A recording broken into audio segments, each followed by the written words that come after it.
টেন্সরের chapter 3-এর theorem 9 হচ্ছে সহজ-সরল অন্তরীকরণ সাপেক্ষে delta I যে ধ্রুবক।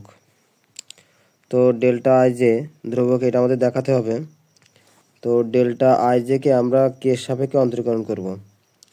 কের সাপেক্ষে অন্তরীকরণ ডেল্টা আই যেটা উপরে লিখবো এবং ডেল বাই ডেল এক্স কেটা নিচে লিখবো প্লাস প্রথমে আমরা আয়ের সাথে একবার কে নিব, তাহলে আই আর কে নিলাম, আর এখানে আমরা ডামি সূচক এইচ নিলাম, এখানে একটা এইচ দিলাম, এখানে ডেল দিলাম এবং এখানে যেটা বাদ ছিল এখানে যেটা দিয়ে দিলাম মাইনাস, এখানে আমরা জের সাথে একবার কে নিব, তাহলে জে কে নিলাম, এখানে একটা ডামি সূচক এইচ নিলাম, এখানে এইচটা দিয়ে দিলাম এবং আইটা উপরে দিয়ে দিলাম। তাহলে এখানে আমরা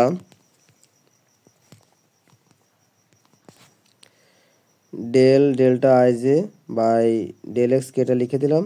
এরপরে এখানে আমরা ডামি সূচক পরিবর্তন করে, অর্থাৎ এখানে যে এইচটা পরিবর্তন করে এখানে এখানে জে এবং এখানে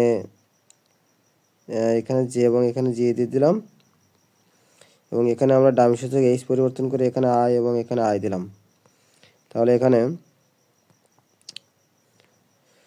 এখানে ডেল জে মান হলো 1 এবং ডেল আই এর মান হলো 1, তাহলে 1 এর সাথে এটা গুণ করলে যা আছে তাই এবং 1 এর সাথে এটা গুণ করলে যা আছে তাই এবং এটা প্লাস এবং এটা মাইনাস, তাহলে কাটা এখানে 0 থাকবে।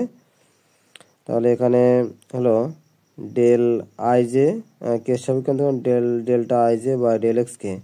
তাহলে এখান থেকে আমরা লিখতে পারি যে del by del x k delta I j, যেখানে i equal to j equal to 1 এবং i not equal to j equal to 0, অর্থাৎ 1 এবং 0 কে অন্তরীকরণ করলে এক্স কে সাপেক্ষে অন্তরীকরণ করলে 0 হয়।